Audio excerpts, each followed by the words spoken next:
Hi hello ನಮಸ್ಕಾರ ಎಲ್ಲರಿಗೂ welcome back to my channel. ಎಲ್ಲರೂ ಹೇಗಿದ್ದೀರಾ? ನಾನು ಕೂಡ ಚೆನ್ನಾಗಿದ್ದೀನಿ. ಐ ಹೋಪ್ ನೀವು ಕೂಡ ಚೆನ್ನಾಗಿದ್ದೀರಾ ಅನ್ಕೊಂಡು ಇವತ್ತಿನ ವ್ಲಾಗ್ನ ಸ್ಟಾರ್ಟ್ ಮಾಡ್ತಾ ಇದ್ದೀನಿ. ಯಾರಾದರೂ ಹೊಸದಾಗಿ ನನ್ನ ಚಾನಲ್ನ ನೋಡ್ತಾ ಇದ್ರೆ ಪ್ಲೀಸ್ ಸಬ್ಸ್ಕ್ರೈಬ್ ಮಾಡ್ಕೊಂಡು ನೋಡಿ. ಹಾಗೆ ನನ್ನ ಚಾನಲಲ್ಲಿ ಬರೋ ವಿಡಿಯೋಗಳನ್ನು ನೋಡಿ ಸಪೋರ್ಟ್ ಮಾಡಿ. ಹಾಗೆ ವಿಡಿಯೋ ಇಷ್ಟ ಆದರೆ ಒಂದು ಲೈಕ್ ಮಾಡಿ. ಇವತ್ತು ಸಂಜೆಯಿಂದ ವ್ಲಾಗ್ನ ಸ್ಟಾರ್ಟ್ ಮಾಡ್ತಾ ಇದ್ದೀನಿ. ಟೈಮು ಆಗಲೇ 4:15 ಆಗಿತ್ತು. ಇವತ್ತು ಬೆಳಗ್ಗೆಯಿಂದ ಇನ್ನೂ ಪೂಜೆ ಮಾಡಿರಲಿಲ್ಲ, ಗುರುವಾರ ಇವತ್ತು. ಇವಾಗ ಇನ್ನು ದೇವ್ರ ಮನೆ ಎಲ್ಲ ರೆಡಿ ಮಾಡಿ ಪೂಜೆನೂ ಮಾಡಿದೆ.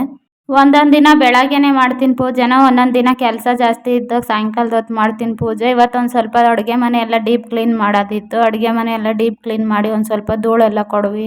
ನಾನು ಪೂಜೆಗೆಲ್ಲ ರೆಡಿ ಮಾಡ್ಕೊಂಡು ಪೂಜೆ ಮಾಡೋ ಅಷ್ಟರಲ್ಲಿ ಆಗಲೇ ಟೈಮ್ 5 ಗಂಟೆನೇ ಆಗಿತ್ತು. ನೈವೇದ್ಯಕ್ಕೆ ಅಂತ ಒಂದು ಸ್ವಲ್ಪ ಹಾಲು ಕಾಯಿಸಿಟ್ಟು ರಾಯರಿಗೂ ಒಂದು ಸ್ವಲ್ಪ ತುಳಸಿ ಸಾವಂತಿಗೆ ಹೂವು ಎಲ್ಲ ಇಟ್ಟು ಅಲಂಕಾರ ಮಾಡಿ ಪೂಜೆನೂ ಮಾಡಿದೆ. ಪೂಜೆ ಎಲ್ಲ ಮಾಡೋ ಅಷ್ಟರಲ್ಲಿ ಹುಡುಗರು ಸ್ಕೂಲಿಂದ ಬಂದರು. ಅವ್ರಿಗೂ ಹಾಲು ಕಾಯಿಸ್ಕೊಡೋಣ ಅಂತ ಹಾಲು ಕಾಯಕ್ಕೆ ಇಟ್ಟಿದ್ದೀನಿ. ಅವರು ಬಂದಿನ ಯೂನಿಫಾರ್ಮು ಚೇಂಜ್ ಮಾಡಿರಲಿಲ್ಲ, ಮಾತಾಡ್ಕೊಂಡು ಕುಂತಿದ್ರು 4 ಜನನು. ನಾನು ಒಂದು ಗ್ಲಾಸ್ ಕಾಫಿ ಕಾಯಿಸ್ಕೊಂಡು ಅವ್ರಿಗೂ ಎಲ್ಲರಿಗೂ ಕಾಫಿ ಕಾಯಿಸ್ಕೊಟ್ಟೆ. ಇವರೆಲ್ಲ ಬೆಳಗ್ಗೆ ಸ್ಕೂಲ್ಗೆ ಹೋಗೋವಾಗ ಹಾಲೆ ಕುಡಿಯೋದು, ಇವಾಗ ಕಾಫಿ ಬೇಕು ಅಂದ್ರು. ಎಲ್ಲರಿಗೂ ಕಾಫಿ ಕಾಯಿಸ್ಕೊಟ್ಟು ನಾನು ಕಾಫಿ ಕುಡಿತಾ ಇದ್ದೀನಿ. ಇನ್ನು ಹೋಮ್ವರ್ಕ್ಗಳು ಮಾಡಿರ್ಲಿಲ್ಲ, ಕಾಫಿ ಕುಡಿದು ಹೋಮ್ವರ್ಕ್ ಪ್ರಾಜೆಕ್ಟ್ ವರ್ಕ್ ಐದು ಮಾಡ್ಕೊಂತೀವಿ ಅಂತೇಳಿ ಇವಾಗ ಕಾಫಿ ಕುಡಿತಾ ಇದ್ರು ಅವರುನು. ಅವರೆಲ್ಲ ಹೋಮ್ವರ್ಕ್ ಪ್ರಾಜೆಕ್ಟ್ ವರ್ಕ್ ಎಲ್ಲ ಮುಗಿಸೋ ಅಷ್ಟರಲ್ಲಿ ನಾನು ಒಂದು ಸ್ವೀಟ್ ರೆಸಿಪಿ ಮಾಡೋಣ ಅನ್ಕೊಂಡಿದ್ದೆ ಇವತ್ತು. ಅದನ್ನ ಮಾಡೋಣ ಅಂತ ಇವಾಗ ಅಡುಗೆ ಮನೆಗೆ ಬಂದೆ. ಇವತ್ತು ಮಾಡ್ತಾ ಇರೋ ಸ್ವೀಟ್ ರೆಸಿಪಿ ಹೆಸರು ಬಂದು ಬಾದಾಮ್ ಪೂರಿ. ಈ ಸ್ವೀಟ್ ರೆಸಿಪಿನ ಹೇಗೆ ಮಾಡೋದು ಅಂತ ತೋರಿಸ್ತೀನಿ ಬನ್ನಿ, ವ್ಲಾಗ್ನ ಸ್ಟಾರ್ಟ್ ಮಾಡೋಣ. ಈ ಸ್ವೀಟ್ ಮಾಡ್ಕೊಳಕ್ಕೆ ಟೈಮ್ ಒಂದು 20 ನಿಮಿಷ ಇದ್ರೆ ಸಾಕು. ಯಾರಾದರೂ ಮನೆಗೆ ಬಂದಾಗ ಬೇಗ ಮಾಡ್ಕೊಬೇಕು ಅಂದರೆ ಈ ಸ್ವೀಟ್ನ ಮಾಡ್ಕೊಬೋದು. ಮೊದಲಿಗೆ ಒಂದು ಬೌಲ್ ತಗೊಂಡಿದ್ದೀನಿ. ಆ ಬೌಲ್ಗೆ ಒಂದು 2 ಕಪ್ ಅಷ್ಟು ಮೈದಾ ಹಿಟ್ಟು ಹಾಕೊಂಡಿದ್ದೀನಿ. ಒಂದು ಚಿಟಿಕೆ ಅಷ್ಟು ಉಪ್ಪು, ಅಡುಗೆ ಅರಿಶಿನ, ಕಲರ್ ಬೇಡ ಅಂತ ಅಡುಗೆ ಅರಿಶಿನೇ ಹಾಕೊಂಡಿದ್ದೀನಿ. ಕಾಯಿಸಿರೋದು ಒಂದು ಸ್ವಲ್ಪ ಅಡುಗೆ ಎಣ್ಣೆ ಹಾಕೊಂಡು ಒಂದ್ಸರಿ ನೀಟಾಗಿ ಮಿಕ್ಸ್ ಮಾಡ್ಕೊತಾ ಇದ್ದೀನಿ. ಕಾಯಿಸಿರೋ ಎಣ್ಣೆನ ಒಂದು 2 ಟೀ ಸ್ಪೂನ್ ಅಷ್ಟು ಹಾಕೊಂಡಿದ್ದೀನಿ. ಇವಾಗ ಸ್ಪೂನಲ್ಲೇ ಒಂದ್ಸರಿ ಎಲ್ಲ ನೀಟಾಗಿ ಮಿಕ್ಸ್ ಮಾಡ್ಕೊಂಡು ಇವಾಗ ಕೈಯಲ್ಲಿ ಒಂದ್ಸರಿ ಮಿಕ್ಸ್ ಮಾಡ್ಕೊಂಡು ಈ ಥರ ಹಿಂಗೆ ಉಂಡೆ ಮಾಡಿದ್ರೆ ಉಂಡೆ ಕಟ್ಟೋ ಥರ ಆಗಬೇಕು. ಇವಾಗ ಹಂಗೆ ಸ್ವಲ್ಪನೇ ನೀರು ಹಾಕೊಂಡು ಕಲಸ್ಕೊತಾ ಇದ್ದೀನಿ. ಮಾಮೂಲಿ ನಾವು ಚಪಾತಿ ಮತ್ತು ಪೂರಿಗೆ ಏನಕ್ಕಾದ್ರೂ ಕಲಸ್ಕೊಂತೀವಲ್ಲ ಹಿಟ್ಟು, ಅದಕ್ಕೆ ಕಲಸ್ಕೊಬೇಕು. ನಾನೊಂದು ಸ್ವಲ್ಪ ಎಣ್ಣೆ ಹಾಕೊಂಡು ನೀಟಾಗಿ ನಾದ್ಕೊತಾ ಇದ್ದೀನಿ. ಹಿಟ್ಟನ್ನ ಒಂದು ಸ್ವಲ್ಪ ಗಟ್ಟಿಗೆ ಇರಬೇಕು, ಪೂರಿ ಮಾಡ್ತೀವಲ್ಲ ಅದಕ್ಕಿದ್ರೆ ಸಾಕು.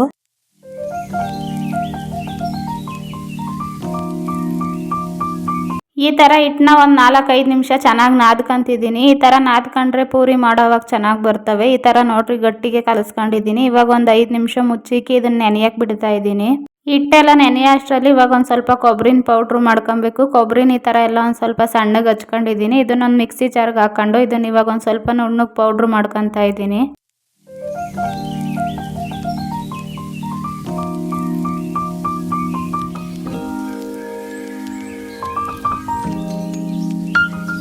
ಕೊಬ್ಬರಿನೂ ಪೌಡ್ರ್ ಮಾಡ್ಕೊಂಡು ಒಂದು ಪ್ಲೇಟ್ಗೆ ಹಾಕಿ ಇಟ್ಕೊಂಡಿದ್ದೀನಿ. ಇವಾಗ ಚೆನ್ನಾಗಿ ಹಿಟ್ಟು ನೆಂದೈತೆ. ಇವಾಗ ಹಿಟ್ಟನ್ನೆಲ್ಲ ಸಣ್ಣ ಸಣ್ಣದಾಗಿ ಉಂಡೆ ಮಾಡ್ಕೊತಾ ಇದ್ದೀನಿ. ಇದು ಬಾದಾಮ್ ಪೂರಿ ಮಾಡ್ತಿರೋದ್ರಿಂದ ಹಿಟ್ಟನ್ನ ಒಂದು ಸ್ವಲ್ಪ ಸಣ್ಣಗೆ ತಗೊಂಡು ಉಂಡೆ ಮಾಡ್ಕೊತಾ ಇದ್ದೀನಿ. ಮೊದಲಿಗೆ ಇವನ್ನೆಲ್ಲ ಒಂದ್ಸರಿ ಉಂಡೆ ಮಾಡಿ ಇಟ್ಕೊಂಡ್ರೆ ಆಮೇಲೆ ಹೊಸ್ಕೊಳೋದು ಬೇಗ ಹೊಸ್ಕೊಬೋದು ಅಂತ ಅದಕ್ಕೆ ಮೊದಲೆಲ್ಲ ಉಂಡೆ ಮಾಡಿ ಇಟ್ಕೊತಾ ಇದ್ದೀನಿ. ಇವಾಗ ಈ ಥರ ಉಂಡೆಗಳು ಎಲ್ಲ ಮಾಡಿ ಇಟ್ಕೊಂಡಿದ್ದೀನಿ. ಇದಕ್ಕೊಂದು ಸ್ವಲ್ಪ ಮೈದಾ ಹಿಟ್ಟನ್ನ ಹಾಕಿ ಅದ್ಬಿಟ್ಟು ಇಟ್ಟಿದ್ದೀನಿ ಉಂಡೆಗಳ್ನ, ಒಂದಕ್ಕೊಂದು ಅಂಟ್ಕೊಳಲ್ಲ ಅಂತ. ಈ ಥರ ಮಾಡಿ ಇಟ್ಕೊಂಡ್ರೆ ಒಂದಕ್ಕೊಂದು ಅಂಟ್ಕೊಳಲ್ಲ, ಬೇಗ ತಗೊಂಡು ಹೊಸಿಬೋದು. ಬಾದಾಮ್ ಪೂರಿ ಮಾಡೋಕ್ಕೆ ಇವಾಗ ಹಿಟ್ಟನ್ನು ರೆಡಿ ಆಗೈತೆ. ಹಂಗೆ ಹೊಸ್ಕೊಳ ಅಷ್ಟರಲ್ಲಿ ಇನ್ನೊಂದು ಕಡೆಗೆ ಸಕ್ಕರೆ ಪಾಕಕ್ಕೆ ಇಡೋಣ ಅಂತ ಇವಾಗ ಸಕ್ಕರೆ ಪಾಕ ಕಾಯ್ಸಕ್ಕೆ ಇಡ್ತಾ ಇದ್ದೀನಿ. ಗ್ಯಾಸ್ ಸ್ಟವ್ ಹಚ್ಕೊಂಡು ಒಂದು ಪಾತ್ರೆ ಇಕ್ಕಿ ಅದಕ್ಕೊಂದು 1/4 kg ಅಷ್ಟು ಸಕ್ಕರೆ ಹಾಕಿದ್ದೀನಿ. ಒಂದು ಗ್ಲಾಸ್ ಅಷ್ಟು ನೀರು ಹಾಕೊಂಡು ಇವಾಗ ಅದನ್ನ ಕುದಿಯಕ್ಕೆ ಇಡ್ತಾ ಇದ್ದೀನಿ ಸಕ್ಕರೆ ಪಾಕನ. ಇದು ಒಂದೇಳೆ ಪಾಕ ಬರೋವರೆಗೂ ಚೆನ್ನಾಗಿ ಕುದಿಬೇಕು. ಇವಾಗ ಸಕ್ಕರೆ ಪಾಕ ಕುದಿಯೋ ಅಷ್ಟರಲ್ಲಿ ಇವಾಗ ಪೂರಿನೆಲ್ಲ ಹೊಸ್ಕೊತಾ ಇದ್ದೀನಿ. ಒಂದೊಂದು ಕಡೆ ಇದನ್ನ ಪೂರಿ ಹೊಸಿಯೋದು ಅಂತಾರೆ, ಇನ್ನೊಂದು ಕಡೆ ಲಟ್ಟಿಸೋದು ಅಂತಾರೆ. ನಮ್ಮ ಕಡೆ ಪೂರಿ ಆಗಲಿ ಚಪಾತಿ ಆಗಲಿ ಹೊಸಿಯೋದು ಅಂತ ಹೇಳ್ತಾರೆ. ಪೂರಿ ಹಿಟ್ಟು ತಗೊಂಡು ಇದನ್ನ ಮೊದಲಿಗೆ ಒಂದು ಸ್ವಲ್ಪ ರೌಂಡಿಗೆ ಹೊಸ್ಕೊತಾ ಇದ್ದೀನಿ. ರೌಂಡಿಗೆ ಹೊಸ್ಕೊಂಡು ಮಧ್ಯಕ್ಕೆ ಒಂದ್ಸರಿ ಮಡಚ್ಕೊಬೇಕು ಇದನ್ನ. ಮತ್ತೆ ಇನ್ನೊಂದ್ಸರಿ ಈ ಥರ ತ್ರಿಭುಜ ಶೇಪಲ್ಲಿ ಮಡಚ್ಕೊಬೇಕು. ಈ ಥರ ಮಡಚಿ ಇನ್ನೊಂದ್ಸರಿ ಮತ್ತೆ ಹೊಸ್ಕೊಬೇಕು. ಈ ಥರ ಹೊಸ್ಕೊಂಡ್ರೆ ಲೇಯರ್ ಆಗಿ ಚೆನ್ನಾಗಿ ಬರ್ತಾವೆ ಪೂರಿ. ನಾನು ಈ ಥರ ಹೊಸ್ಕೊಂಡಿದ್ದೀನಿ. ಇನ್ನು ಸಣ್ಣಗೆ ಬೇಕು ಅಂದರೆ ನೀವು ಇನ್ನೂ ಒಂದು ಸ್ವಲ್ಪ ಹಿಟ್ಟು ಸಣ್ಣಗೆ ತಗೊಂಡು ಸಣ್ಣಗೂ ಹೊಸ್ಕೊಬೋದು. ನಾನೊಂದು ಸ್ವಲ್ಪ ಮೈದಾ ಹಿಟ್ಟು ಹಾಕೊಂಡು ಹೊಸ್ದಿದ್ದೀನಿ. ಹೊಸಿಯೋದು ಅಥವಾ ಲಟ್ಟಿಸೋದು ಯಾವುದಾದ್ರೂ ಅನ್ಬೋದು. ಮೈದಾ ಹಿಟ್ಟು ಸ್ವಲ್ಪನೇ ಹಾಕೊಂಡು ಎಲ್ಲ ಲಟ್ಟಿಸಿ ಇಟ್ಕೊಂಡಿದ್ದೀನಿ. ಇವೆಲ್ಲ ಹೊಸಿ ಅಷ್ಟರಲ್ಲಿ ಹಾಗೆ ಇನ್ನೊಂದು ಕಡೆಗೆ ಎಣ್ಣೆ ಕಾಯಕ್ಕೂ ಇಟ್ಟಿದ್ದೆ. ಎಣ್ಣೆ ಕಾಯಕ್ಕೆ ಇಟ್ಟಿದ್ನಲ್ಲ, ಎಣ್ಣೆನೂ ಕಾಯ್ದಿತ್ತು. ಇವಾಗ ಒಂದೊಂದೇ ಪೂರಿ ಹಾಕಿ ಎಲ್ಲ ತೇಲಿಸ್ತಾ ಇದ್ದೀನಿ. ಮೀಡಿಯಂ ಫ್ಲೇಮಲ್ಲಿ ಇಟ್ಕೊಂಡು 2 ಕಡೆನೂ ಚೆನ್ನಾಗಿ ಬೇಯೋ ಥರ ಒಂದೊಂದನ್ನೇ ನೀಟಾಗಿ ಈ ಥರ ತಿರುವಾಕೊಂಡು ಚೆನ್ನಾಗಿ ಬೇಯಿಸ್ಬೇಕು. ಇದನ್ನೇನು ಜಾಸ್ತಿ ಹೊತ್ತು ಬೇಯಿಸೋ ಅವಶ್ಯಕತೆ ಇಲ್ಲ. ನಾವು ಮಾಮೂಲಿ ಪೂರಿ ಬೇಯಿಸ್ಕೊಂತೀವಲ್ಲ ಅಷ್ಟು ಬೇಯಿಸ್ಕೊಂಡ್ರೆ ಸಾಕು. ಆದರೆ ಮೀಡಿಯಂ ಫ್ಲೇಮಲ್ಲೇ ಬೇಯಿಸ್ಕೊಬೇಕು, ಇಲ್ಲ ಒಳಗಡೆ ಬೆಂದಿರಲ್ಲ ಆಚೆ ಬೆಂದಿರ್ತದೆ.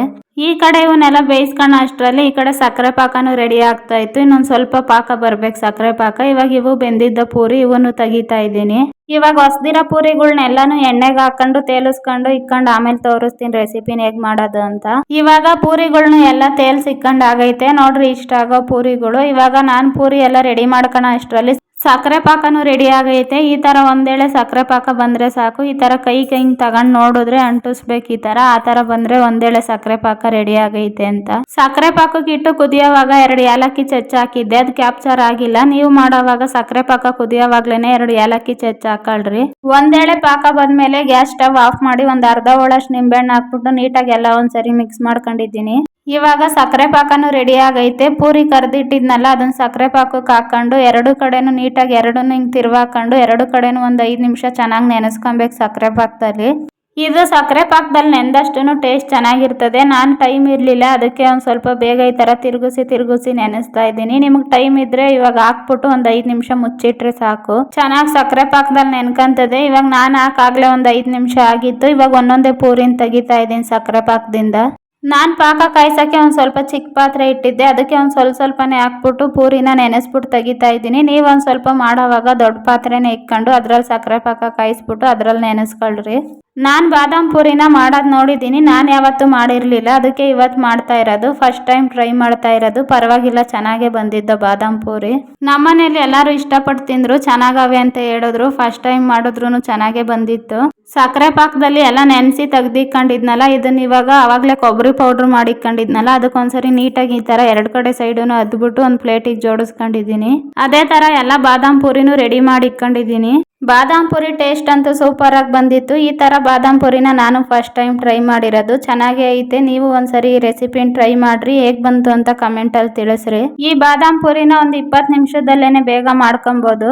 ಈ ಬಾದಾಮ್ ಪೂರಿನ ರಾತ್ರಿ ಮಾಡಿಟ್ಟು ಬೆಳಗ್ಗೆ ತಿಂದ್ರೆ ಸಕ್ಕರೆ ಪಾಕ ಎಲ್ಲ ನೀಟಾಗಿ ಹಿಡ್ಕೊಂಡು ಇನ್ನ ಚೆನ್ನಾಗಿರುತ್ತೆ ಟೇಸ್ಟ್. ಇವತ್ತಿನ ಅಡ್ಗಿಗೆ ಗಾಣಕೆ ಸೊಪ್ಪಿನ ಚಟ್ನಿ ಮಾಡಿದ್ವಿ. ನಮ್ಮ ಕಡೆ ಇದನ್ನ ಕಾಕಿ ಸೊಪ್ಪು ಅಂತಾರೆ. ಚಿಕ್ಕ ಚಿಕ್ಕದಾಗ ಕಪ್ಪು ಗಾಣಕೆ ಹಣ್ಣು ಬಿಡ್ತತಲ್ಲ, ಅದನ್ನ ಸಾತ್ ಸೊಪ್ಪಲ್ಲಿ ಚಟ್ನಿ ಮಾಡ್ಕೊಂಡ್ ಬಂದಿದ್ರು ನಮ್ಮಮ್ಮ. ಚಟ್ನಿ ಜೊತೆಗೆ ಸೈಡ್ಗೆ ಅಂತ ಒಂದ್ ಸ್ವಲ್ಪ ಕಾಬೂಲ್ ಕಡ್ಲೆ ಆಲೂಗಡ್ಡೆ ಹಾಕಿ ಪಲ್ಯ ಮಾಡ್ಕೊಂಡ್ ಬಂದಿದ್ರು. ಇವತ್ತು ನಾನು ಅನ್ನ ಮುದ್ದೆ ಅಷ್ಟೇ ಮಾಡಿದ್ದು. ಅವ್ರು ಮಧ್ಯಾಹ್ನನೇ ಹೇಳಿದ್ರು ಸಾಯಂಕಾಲಕ್ಕೆ ನಾನು ಚಟ್ನಿ ಮತ್ತೆ ಪಲ್ಯ ಮಾಡ್ಕೊಂಡ್ ಬರ್ತೀನಿ ಅಂತ. ಅದಕ್ಕೆ ಇವತ್ತು ಅನ್ನ ಮುದ್ದೆ ಅಷ್ಟೇ ಮಾಡಿದ್ದು ನಾನು ಅದ್ರ ಜೊತೆಗೆ. ಇವತ್ತು ಅಡುಗೆ ಕೆಲಸ ಎಲ್ಲ ಬೇಗನೆ ಮುಗೀತು. ಹಂಗೆ ಸೌತೆಕಾಯಿ ಇದ್ದ, ಎಲ್ಲರಿಗೂ ಊಟಕ್ಕೆ ಕೊಡೋಣ ಅಂತ ಒಂದು ಸ್ವಲ್ಪ ಸೌತೆಕಾಯಿಗಳ್ನ ಹಚ್ಚಿಟ್ಟಿದ್ದೀನಿ. ಮುದ್ದೆ ಕಟ್ಟಿ ಇವಾಗ ಎಲ್ಲರಿಗೂ ಊಟಕ್ಕೂ ಕೊಡ್ತಾ ಇದ್ದೀನಿ. ಈ ಥರ ಕಾಕಿ ಸೊಪ್ಪು ಚಟ್ನಿನ ನಿಮ್ಮನೇಲೂ ಮಾಡ್ತಾರ ಕಮೆಂಟಲ್ಲಿ ತಿಳಿಸ್ರಿ. ಈ ಥರ ಕಾಕಿ ಸೊಪ್ಪು ಚಟ್ನಿನ ನಮ್ಮ ಅಮ್ಮ ಅಂತೂ ತುಂಬ ಚೆನ್ನಾಗಿ ಮಾಡ್ತಾರೆ. ನಮ್ಮ ಅಪ್ಪ, ನನ್ನ ಮಗ, ನನ್ನ ಮಗಳು, ನಮ್ಮ ಅಮ್ಮ ಎಲ್ಲ ಕುತ್ಕೊಂಡು ಊಟ ಮಾಡ್ತಾ ಇದ್ರು. ಇವಾಗ ಅವ್ರಿಗೂ ಎಲ್ಲರಿಗೂ ಊಟಕ್ಕೆ ಇಕ್ಕಿ ನಾನು ಹಂಗೆ ಅಡುಗೆ ಮನೆ ಕ್ಲೀನ್ ಮಾಡ್ಕೊಳ್ಳೋಣ ಅಂತ ಗ್ಯಾಸ್ ಸ್ಟವ್ ಎಲ್ಲ ಒರೆಸಿ ಅಡುಗೆ ಮನೆ ಕ್ಲೀನ್ ಮಾಡ್ಕೊತಾ ಇದ್ದೀನಿ.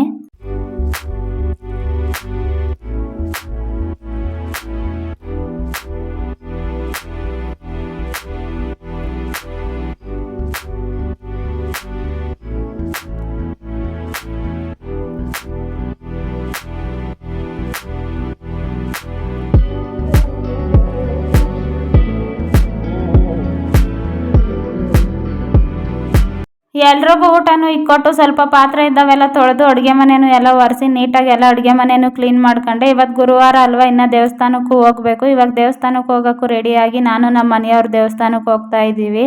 ಹುಡುಗರವು ಒಂದು ಸ್ವಲ್ಪ ಪ್ರಾಜೆಕ್ಟ್ಗೆ ಜೆರಾಕ್ಸ್ ಹಾಕ್ಸೋದಿತ್ತು, ಅದಕ್ಕೆ ಮೊದಲು ಜೆರಾಕ್ಸ್ ಹಾಕಿಸ್ಕೊಳ್ಳೋಣ ಅಂತ ನಿಲ್ಲಿಸಿ ಇಲ್ಲೇ ಒಂದು ಬುಕ್ ಸ್ಟೋರಲ್ಲಿ ಜೆರಾಕ್ಸ್ ಹಾಕಿಸ್ಕೊಳಕ್ಕೆ ಹೋದ್ರು ನಮ್ಮ ಮನೆಯವರು. ನಾನು ಹಂಗೆ ಒಂದು ಸ್ವಲ್ಪ ವಿಡಿಯೋ ಕ್ಯಾಪ್ಚರ್ ಮಾಡ್ಕೊತಾ ಇದ್ದೆ. ನಾವು ಹುಡುಗರಿಗೆ ಬುಕ್ಕು, ಪೆನ್ನು, ಜೆರಾಕ್ಸ್ ಏನು ಬೇಕು ಅಂದ್ರೂ ಈ ಅಂಗಡಿಯಲ್ಲೇ ತಗೊಳೋದು. ಈ ಅಂಗಡಿ ಇರೋದು ಇಲ್ಲೇ ಬಸವಣ್ಣನ ದೇವಸ್ಥಾನ ಐತಲ್ಲ, ಅದ್ರ ಆಪೋಸಿಟ್ ಇರೋದು ಈ ಅಂಗಡಿ. ನಾವಿವಾಗ ಜೆರಾಕ್ಸ್ ಹಾಕಿಸ್ಕೊಂಡು ರಾಘವೇಂದ್ರ ಸ್ವಾಮಿ ದೇವಸ್ಥಾನಕ್ಕೂ ಬಂದ್ವಿ. ನಾವ್ ಯಾವಾಗ್ಲೂ ಬರೋ ರಾಯರು ಮಠ ಇದೇನೆ. ಇಲ್ಲಿ 8:30 9 ಗಂಟೆ ಮೇಲೆ ಪೂಜೆ ಎಲ್ಲ ಚೆನ್ನಾಗಿ ನಡೀತದೆ. ಇವಾಗ ಆಗ್ಲೇ ಎಲ್ಲ ಉತ್ಸವ ಮೂರ್ತಿನೂ ಎಳೆದು ಪೂಜೆನೂ ಎಲ್ಲ ಮಾಡಿದ್ರು. ನಾವು ಬರೋ ಅಷ್ಟರಲ್ಲಿ ಸ್ವಲ್ಪ ಜನನೂ ಜಾಸ್ತಿ ಇದ್ರು ಇವತ್ತು. ನಾವು ಹೋಗಿ ಪೂಜೆ ಎಲ್ಲ ಮುಗಿಸ್ಕೊಂಡು ರಾಯರಿಗೆ ಪ್ರದಕ್ಷಿಣೆ ಹಾಕಿ ಮಂತ್ರಾಕ್ಷತೆ, ಹೂವು ಮತ್ತೆ ಪ್ರಸಾದಕ್ಕೆ ಅಂತ ಸ್ವೀಟ್ ಬೂಂದಿ ಕೊಟ್ಟಿದ್ರು, ಅದನ್ನ ಇಸ್ಕೊಂಡು ಮನೆಗೆ ಬಂದ್ವಿ. ಇವತ್ತಿನ ಈ ಗುರುವಾರದ ವ್ಲಾಗ್ ಇಷ್ಟೇ. ಇವತ್ತಿನ ಈ ವ್ಲಾಗ್ನ ಇಲ್ಲಿಗೆ ಎಂಡ್ ಮಾಡ್ತಾ ಇದ್ದೀನಿ.